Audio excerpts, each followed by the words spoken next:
The Miami Dolphins turned Patrick Mahomes over. He had one of the worst first quarters, first half we've seen. They went up at halftime and then came out in the second half and continued to prioritize and bludgeon the Miami Dolphins, who's a really good defense. So now the man not only throws no-look passes, buys every damn thing he wants to, part owner of a team, but now he's spotting grown men points and then coming back to beat them. Patrick Mahomes. I can't argue with that part of it. Marcus, it is remarkable that might have been the worst game he has played as a pro, and he threw for just under 400 yards. That's a bad day for Patrick Mahomes, Swagoo. It's a bad day. And he said he had a love-hate relationship with that stadium. The love comes from the fact that I win. The hate comes from the fact that I have to do more than I usually have to do to win. Yes, he won the Super Bowl in that stadium. I have a feeling he will love it for the rest of his life. All right, so we have got one vote right now for Patrick Mahomes. Let me go to Greg next. Greg, who gets your vote for MVP right now, Rodgers or Mahomes? Yeah, I guess I'm going to die on this hill. I'm going Aaron Rodgers. He's better than Mahomes in touchdowns. He's better than Mahomes in interceptions. He has nearly a 10-to-1 touchdown-interception ratio. He's got a higher completion percentage. He does have fewer yards, but on 50 less attempts. Like, what other... and one more thing. He doesn't have two unbelievable players, the best respected players, arguably at their position in the NFL, in Travis Kelce and, of course, Tyreek Hill. So, do I need to keep going? Like, all those things lead to Aaron Rodgers actually having a better season than Patrick Mahomes, even though both are obviously great. One wonders what it is in that thermos. Who is next? Jeff Saturday, who gets your vote?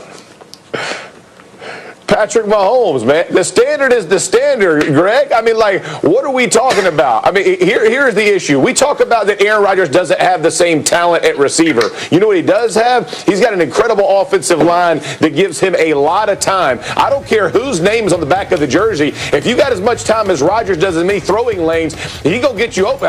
It could be me out there. He's gonna find a way to get it there. It's not that he's not having a great year, but in comparison, look, my son Joshua's favorite team is the Chiefs. They were down in the first quarter. My son was like, don't worry about it. We got Patrick Mahomes. We're going to take care of business. You got to go Mahomes, man. It's not even close. Graciano, you're the only one of us who might actually have a vote in this thing. Who would get it? I don't, but it would be Mahomes. I just think it's, look, Woj was in there. The Chiefs and Mahomes are like the Lakers and LeBron when they got to the bubble, right? Like, wake me when the games really count. And I think I could totally see a scenario where Rodgers beats out Mahomes for MVP, and Mahomes is standing there on the field in Tampa with the confetti raining down saying, I want my damn respect, even though just like LeBron, he already has it. I've said it again. I've said it before, and I will say it again. Just rename it the Patrick Mahomes Award. Give it this year to Aaron Rodgers. All right, everybody stay with me. Much more from the NFL as we go. But we look ahead now to Conference Championship Weekend. Saturday is one of the great days in sports of this year. Let's start with this. The Pac-12. They've announced that Oregon will replace Washington as the North representative in the championship game to take on USC. That's because of COVID concerns for Washington, so that's a critical game.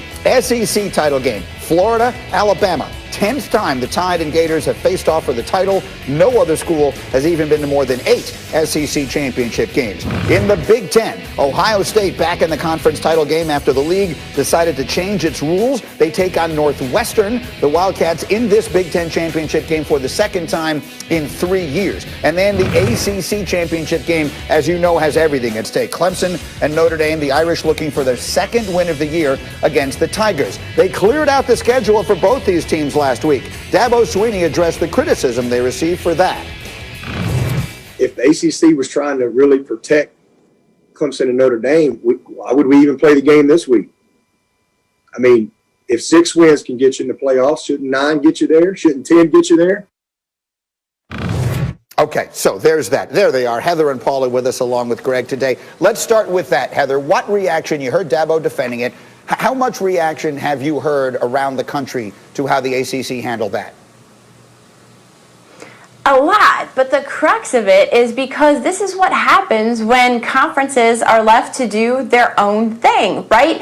And the majority of the beef here isn't necessarily between the SEC, which chose to play, and Clemson and Notre Dame, which essentially had bye weeks. The problem here is the number of games. This is what it all boils down to. And Greg Sankey's point is the number of games should matter. That's what we were told. That's why we played. And Florida exemplified his concern, which is the more teams play, the more they risk, right? But then you have Ohio State sitting there about to play 6 games, and their point is, look, this is out of our kids' control. We had 3 games canceled. We didn't have anything to do with that. Look, it's 2020.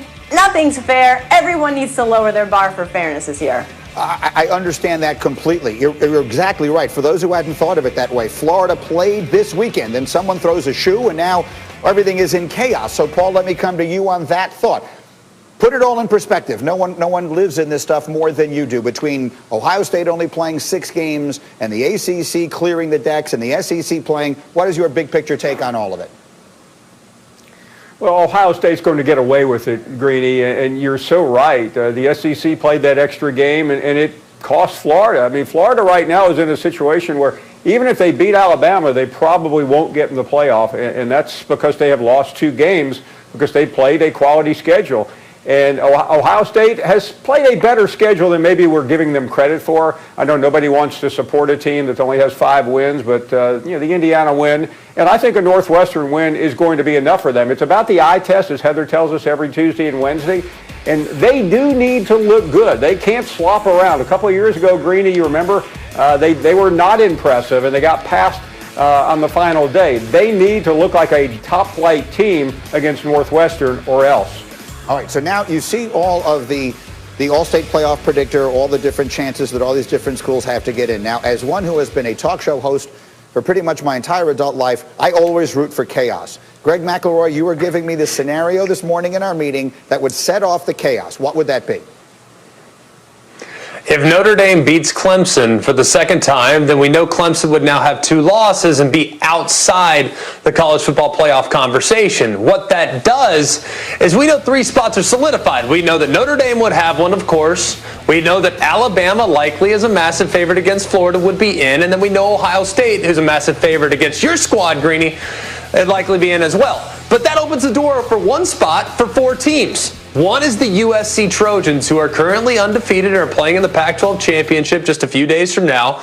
Texas A&M, who is sitting there at number 5 currently in the playoff rankings with 1 loss. We know that Iowa State plays Oklahoma. If they beat them again with 2 losses, they might have a legitimate argument to be the 4 team. And finally, the undefeated, potentially, Cincinnati Bearcats. That's 4 teams for 1 spot. We've never had, Greeny, in college football playoffs history. It's only been 6 years. This will be the 7th. We've never had a scenario in which 4 different teams had a legitimate claim to 1 spot. We've had a situation with 3, and we've had a few situations with 2, but this could potentially be the most chaotic selection day we've ever had if, in fact, Notre Dame does the unthinkable and beats Clemson for a second time.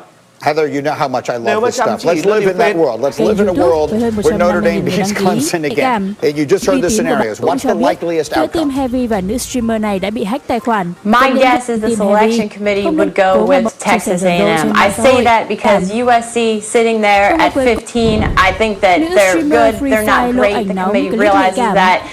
Look, Cincinnati being behind a 2-loss Iowa State team. Now they have a chance to punctuate their resume with a win against a ranked Tulsa team and win the AAC. Personally, I would put Cincinnati at number 4, but I think that the committee would go with the Aggies because they've almost put them at the number 4 spot ahead of Ohio State already. How about you, Paul? What in that scenario, what do you think happens and what should happen? Yeah, I think Heather is correct. I think they would put Texas A&M in their Greeny, and it would be the least popular choice for this reason. You would have a rematch between Alabama and Texas A&M, and for anyone who missed that game early in the season, Alabama won by 28 points.